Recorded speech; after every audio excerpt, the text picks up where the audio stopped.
लेकिन इस तरह का अपराधी, इस तरह का राक्षस इस देश को छोड़ के चले जाता है और इनको पता नहीं चलता। ऐसा सहन किया ही नहीं जा सकता और भारतीय जनता पार्टी का स्टैंड बहुत स्पष्ट है। हम देश की मातृशक्ति के साथ खड़े हैं। मातृशक्ति के अपमान को सहन नहीं किया जाना। कर्नाटक के जेडीएस सांसद प्रज्वल रेवन्ना की जब से अश्लील वीडियो वायरल हुई है, तभी से जेडीएस के साथ साथ बीजेपी भी बैकफुट पर आ गई। बल्कि इन अश्लील वीडियो को लेकर देश की सियासत भी गरमाई हुई है। यहां तक कि इस मामले को लेकर कांग्रेस ने बीजेपी को घेर लिया है। वहीं इसी बीच अब इस मामले पर देश के गृह मंत्री अमित शाह का भी बयान सामने आ गया है। अमित शाह ने कहा कि बीजेपी का रुख एकदम साफ है कि हम देश की मातृशक्ति के साथ खड़े हैं। इसके साथ साथ शाह ने कांग्रेस पर निशाना साधा और कहा कि मैं कांग्रेस से पूछना चाहता हूं कि आखिर कर्नाटक में सरकार किसकी है।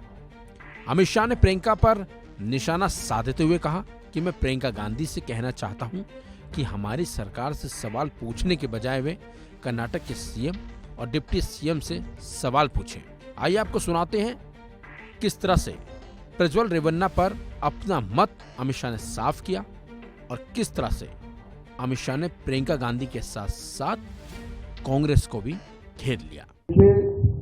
श्री रेवन्ना का जो समाचार पत्रों में और चैनलों में चल रहा है वो बिल्कुल आघातजनक है। ऐसा सहन किया ही नहीं जा सकता और भारतीय जनता पार्टी का स्टैंड बहुत स्पष्ट है।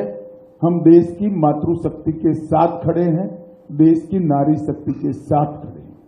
नरेंद्र मोदी जी का पूरे देश को एक कमिटमेंट है कि कहीं पर भी मातृशक्ति के अपमान को सहन नहीं किया जाना। परंतु कांग्रेस पार्टी जो हम पर आरोप लगाना चाहती है, मैं छोटी सी बात पूछना चाहता हूं, वहां सरकार किसकी है? सरकार कांग्रेस पार्टी की है। फेक वीडियो आपके ध्यान में ही होंगे क्योंकि टाइम पर रिलीज किए गए हैं और अब तक कार्यवाही कांग्रेस पार्टी ने क्यों नहीं की? कार्यवाही हमने नहीं करनी है।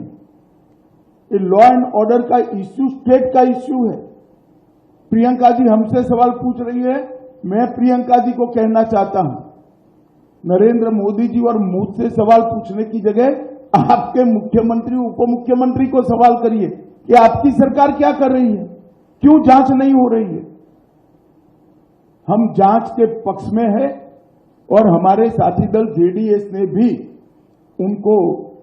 उन पर कदम उठाने की घोषणा की है।